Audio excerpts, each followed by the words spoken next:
Hey, what's going on, ministry? And for the newcomers, welcome to Rogue Ministries. Hey, check it out. We're starting a new series with the ministry, and we're calling it Crucifying the Flesh. How do we crucify our flesh? Well, one, we have to admit we need our walk with Christ. We have to admit that we need the blood. We have to admit we need His sacrifice.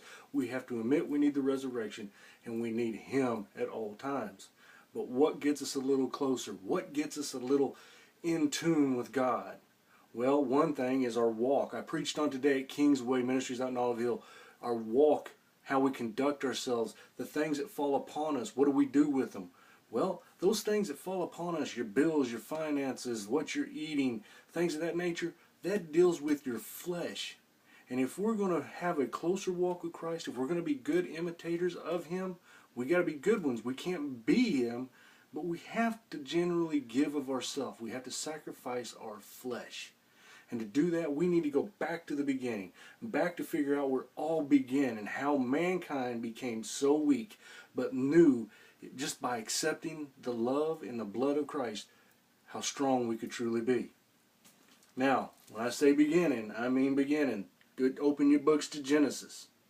Now, in Genesis chapter 3, if you read all the way from 2 to 7, it talks about how Eve came across the tree and she picked the fruit, the unforbidden fruit. And the serpent said, "You won't die of it." And he said, "You will gain knowledge." And she saw that it was good to look at and it was appealing. So she took a bite and she handed it over to Adam. And he took a bite. And then they went and they made aprons of figs because they realized they were naked. And then when God came, His voice moving throughout the forests and throughout the fruit trees and stuff. And can you imagine that? Just His voice moving. And he said, "Where are you?" And he said, "We're naked." "How did you know you were naked?" "Well, we bit of this fruit."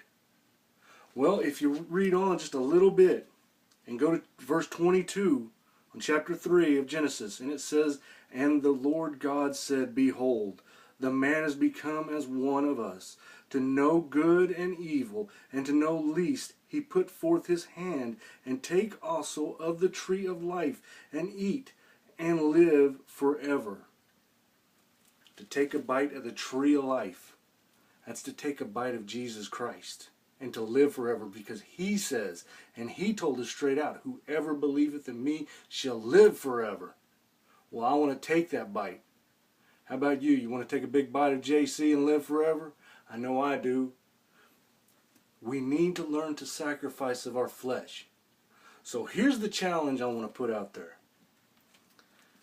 As we continue on with this series and this message, we've discovered real quick where it fell short. We fell short because we gave into the flesh. How did we give into the flesh?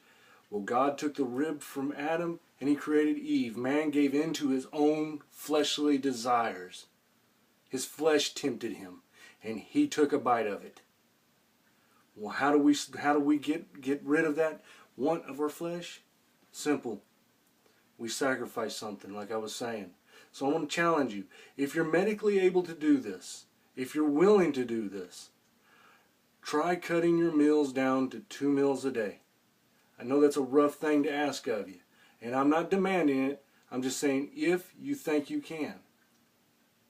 Look, I know a lot of people out there that are lucky to get at least 1 meal a day.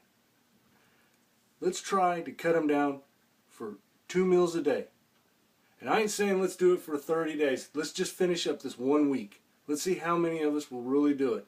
If you mess up and you slip, that's fine. Do not be afraid to admit that, hey, I stumbled, I had a candy bar, I went and got me a McDonald's.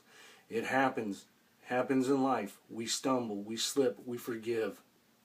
This is a learning process of how we're going to sacrifice this meat sack that we walk around in so our spirits can start commanding it what to do. So until next week, this has been Bear coming at you. Have a great one. I love you, and God bless.